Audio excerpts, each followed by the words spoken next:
जहां एक जिंदा वोल्केनो हर सुबह सूरज की पहली किरण के साथ अपना रूप दिखाता है। माउंट ब्रोमो ये सिर्फ एक सनराइज नहीं, ये एक ऐसा पल है जो आप जिंदगी भर याद रखोगे। और इसी सफर में छुपी है और एक अनमोल खूबसूरती। जंगल के बीच पहाड़ों के अंदर एक ऐसा वाटरफॉल जो जुरासिक दुनिया की याद दिलाता है, मदाकरीपुरा। आज के एपिसोड में हम देखेंगे प्रकृति का सबसे खूबसूरत रूप, माउंट ब्रोमो और मदाकरीपुरा वाटरफॉल। तैयार हो जाइए एक ऐसे सिनेमैटिक सफर के लिए जहां हर नज़ारा आपको रोक लेगा। Welcome to Mount bromo.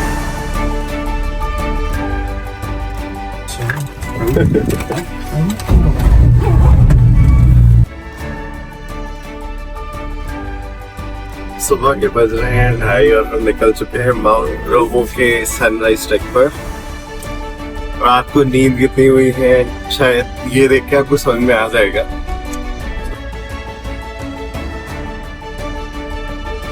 छोटा सा गांव सेमोरोलवांग, यहीं से शुरू होता है माउंट ब्रोमो का सफर। ज्यादातर ट्रैवलर्स प्रोबोलिंगो रुकते हैं क्योंकि उन्हें लगता है कि वहां रहने से सस्ता पड़ेगा, लेकिन ये गलती है। सेमोरोलवांग में रुकना ना सिर्फ बजट फ्रेंडली है, बल्कि आप डायरेक्टली स्टार्टिंग पॉइंट पर होते हो, बिना एक्स्ट्रा रात भर के सफर के।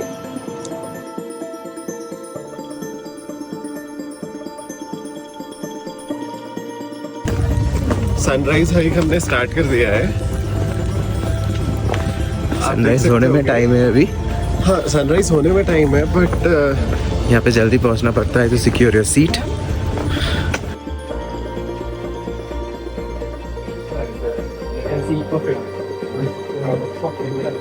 तो देवी और सज्जनों, अभी हम आएंगे माउंट ब्रोमो के सनराइज पॉइंट जो है उसके एकदम पास। एंड अभी टाइम हुआ है 3। सनराइज मोस्ट लाइक वो 5 बजे शुरू होगा। सो यहाँ पे लोग आना शुरू हो जाता है जल्दी से टू सिक्योर द स्पॉट्स। अभी फिलहाल कॉफ़ी एंजॉय कर रहे हैं, उसके बाद एक स्पॉट में जाएंगे ताकि सनराइज दिखा सके आप लोगों को।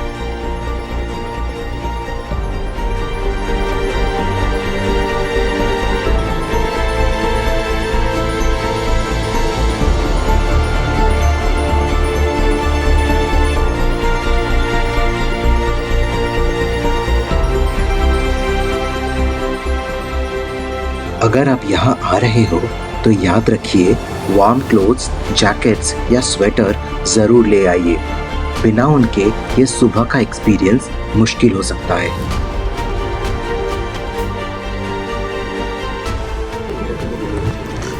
If I have to ask you the degree of cold here at this moment, what would you say? well, the temperature is just 10 or 11 degrees, but just because the winds are pretty chilly, I'll say 10 degrees Celsius, but feels like maybe 5 or 6. Is it that's why you borrowed this jacket? Yes, absolutely.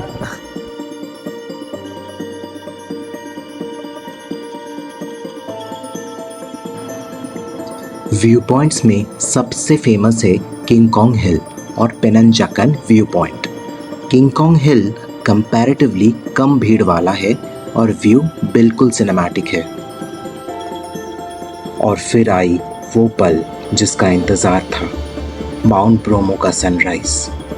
हम गए king Kong हिल view point पर, जहाँ से एक magical नज़ारा दिखाई दिया। पूरा कैल्डेरा, सी ऑफ सैंड और एक्टिव वोल्केनो एक साथ। अगर आसमान साफ हो तो ये सनराइज आपके लिए एक लाइफ टाइम मेमोरी बन जाता है।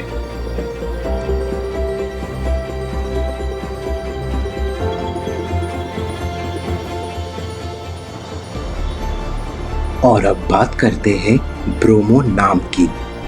दरअसल ये शब्द आया है ब्रह्मा से, जो हिंदू धर्म के क्रिएटर गॉड है। सोचो, एक एक्टिव वोल्केनो जिसका नाम खुद क्रिएशन से जुड़ा हुआ है। कितनी बड़ी बात है ना।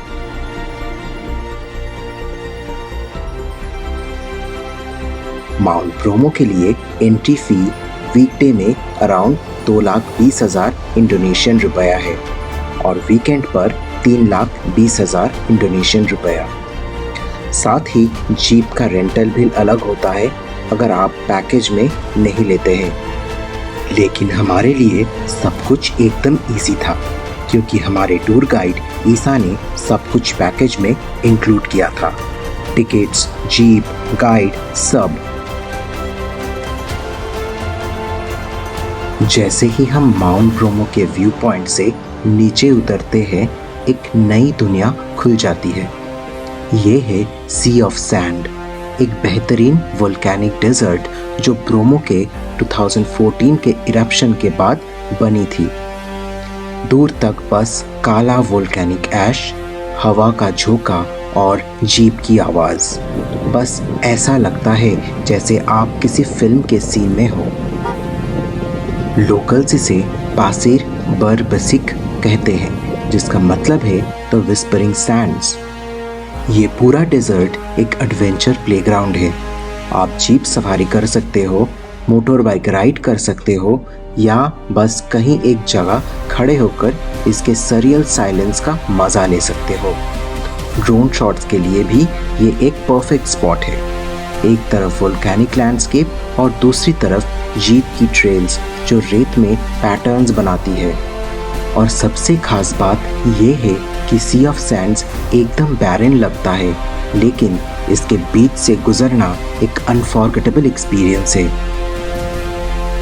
सनराइज देखने के बाद अभी हम हैं सी ऑफ सैंड्स में। We are heading to Mount Bromo crater.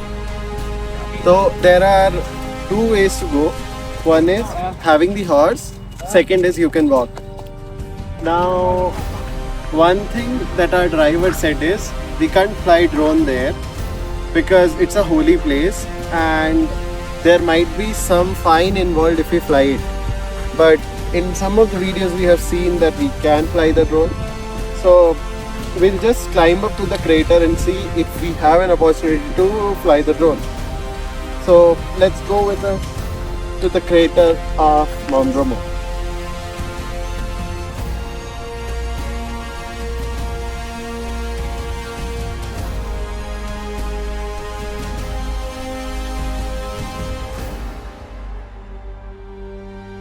और अब आता है हमारे ट्रिप का सबसे थ्रिलिंग पार्ट, माउंट ब्रोमो के क्रेटर तक का सफ़र।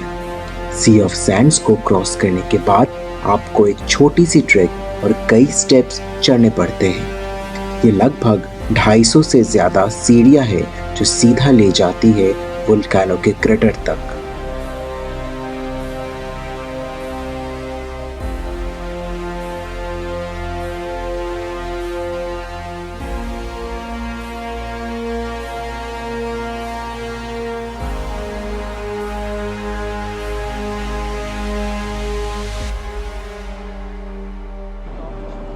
चढ़ते वक्त एक तरफ dramatic views of the desert और माउंट बटोक दिखता है और दूसरी तरफ दिखाई देता है क्रेटर से उठता हुआ धुआं। हर स्टेप के साथ एक्साइटमेंट बढ़ता है। भले ही क्लाइंब सिर्फ 10-15 मिनट का हो, लेकिन हवा पतली है और क्राउड भी होता है, तो थोड़ा पेशेंस रखना पड़ता है। कई जगह आपको रेस्टिंग पॉइंट्स मिलता है जहां लोग रुक कर तस्वीरें खिंचवाते हैं और एक डीप ब्रेथ लेते हैं। अगर आप थोड़ा थक गए हो तो कोई दिक्कत नहीं, आराम से एंजॉय करो और धीरे धीरे ऊपर जाओ। और एक इंटरेस्टिंग बात, क्रेटर के एज पर आपको एक छोटा सा गणपति आइडल भी मिलेगा। ये एक सिंबल है कि हिंदू कल्चर और इंडोनेशियन ट्रेडिशंस कितने डीपली कनेक्टेड है। क्रेटर के अंदर से निकलती फ्यूम्स और सल्फर की स्मेल आपको रिमाइंड करती है कि अभी भी ये एक्टिव है। माउंट ब्रोमो विजिट करने का बेस्ट टाइम है ड्राई सीजन, अप्रैल से अक्टूबर के बीच, जब आसमान बिल्कुल साफ होता है, रास्ता सेफ होता है और सूरज की पहली रोशनी इस लैंडस्केप को एक ऐसे रंगों में रंग देती है जो जिंदगी भर याद रहता है। माउंट ब्रोमो का क्रेटर एक्सप्लोर करने के बाद हम वापस लौट रहे थे और उस दौरान और एक सरप्राइज हमारा इंतज़ार कर रहा था, सेमोर लवांग का लैंडस्केप। ये छोटा सा गांव सिर्फ ब्रोमो का बेस ही नहीं बल्कि अपने आप में एक पेंटिंग जैसा लगता है। Lush green valleys, rolling hills और मॉर्निंग मिस्ट के साथ एक ड्रीमी वाइब देता है। और सबसे खास हमारा गाइड ईसा ने ड्रोन से कुछ अमेजिंग ब्रेथ टेकिंग शॉट्स लिए जो आप स्क्रीन पर देख रहे हो। सेमोर लवांग सच में एक हिडन जेम है जहां नेचर अपनी खुद की कहानी लिखता है।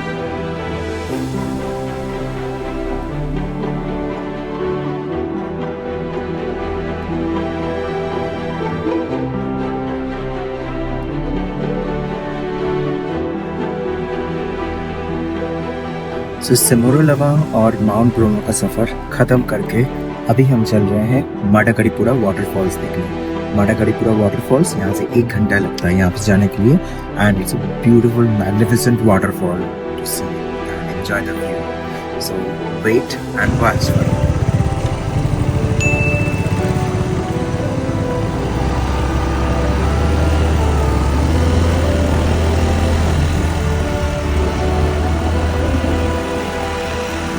इस वाटरफॉल तक पहुंचने के लिए आपको पार्किंग एरिया से एक लोकल गाइड के साथ मोटर बाइक टैक्सी लेनी पड़ती है। ये गाइड आपको डायरेक्टली वाटरफॉल के स्टार्टिंग पॉइंट तक ले जाता है और बिलीव मी ये छोटा सा राइड खुद एक एक्सपीरियंस है।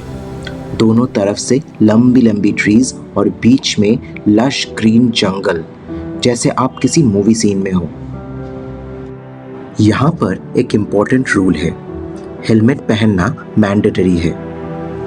एंट्रेंस फीस लगभग 20,000 से 30,000 इंडोनेशियन रुपया पर पर्सन है और पार्किंग चार्जेस अलग होता है। गाइड आपको पूरा ट्रेल वॉक करवा के ले जाते हैं जो लगभग 30 मिनट का होता है, लेकिन ट्रेल काफ़ी एडवेंचरस है। आपको स्ट्रीम्स क्रॉस करने पड़ते हैं, स्लिपरी पाथ्स पर चलना पड़ता है और कहीं कहीं पानी के नीचे से गुजरना पड़ता है। यहाँ एक चीज़ याद रखिए, आप डेफिनेटली भीगोगे, इसलिए एक एक्स्ट्रा पेयर ऑफ क्लोथ्स और वाटरप्रूफ बैग ज़रूर कैरी करें। चल चुके हैं हम माडाकरीपुरा फॉल्स की तरफ। मेन गेट से फॉल्स तक के लिए we'll have to trek for 2 kilometres. Hopefully आगे का एडवेंचर अच्छा रहेगा।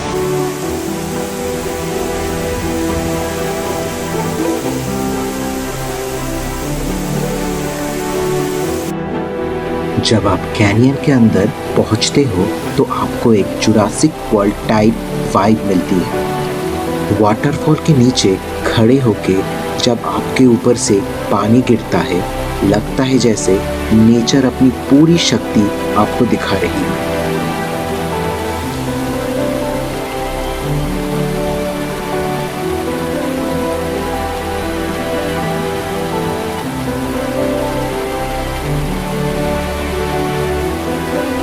ये ईस्ट जावा की सबसे ऊंची वाटरफॉल मानी जाती है।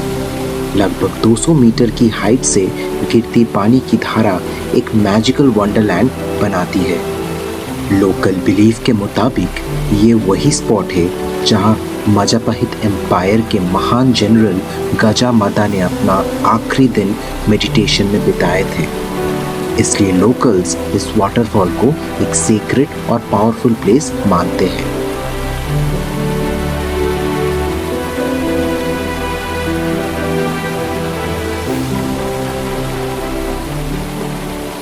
ये एक वर्टिकल पैराडाइस है। ऊपर से नीचे गिरती पानी की चादर आपको पूरा भिगा देगी। डेंस जंगल, पतली सी ट्रेल और ऊपर से टपकती बूंदें, बिल्कुल जुरासिक वर्ल्ड जैसा माहौल। जैसे ही आप आगे बढ़ेंगे समझ जाएंगे कि क्यों मादाकरीपुरा को ईस्ट जावा की सबसे खूबसूरत वाटरफॉल में गिनी जाती है।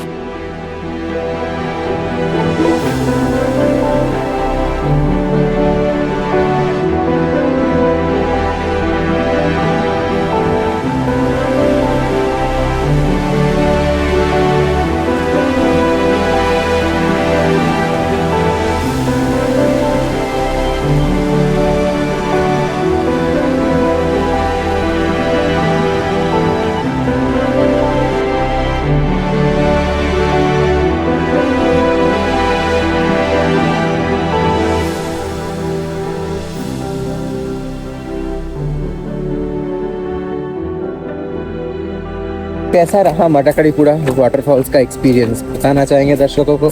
इनिशियली देख के मुझे लग रहा था कि पता नहीं कैसा रहेगा, क्या रहेगा. Experience wise, experience is good. It's like Fifi of Indonesia, I should say. तो फिर आज का कार्यक्रम यहीं तक है. उसके बाद हम लोग जा रहे हैं बानगुआंगी फॉर और next leg of the trip. इस एडवेंचर के बाद हमने एक लोकल रेस्टोरेंट में लंच किया. एकदम स्टाइलिश जगह जो थकान मिटाने के लिए परफेक्ट थी.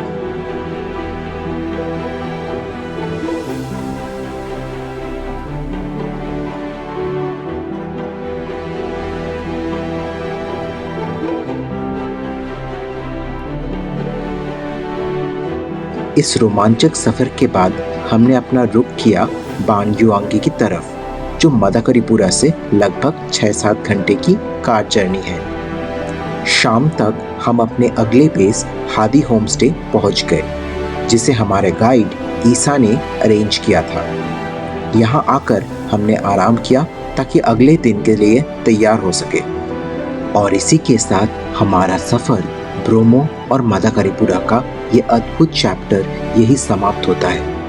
बानगुआंगी हमारे ट्रिप का एक नया अध्याय है, जहां से शुरू होती है एक और भी ज्यादा थ्रिलिंग जर्नी. तो आज का दिन खत्म करके हम आ गए हैं अपने home stay, Hardy home stay में.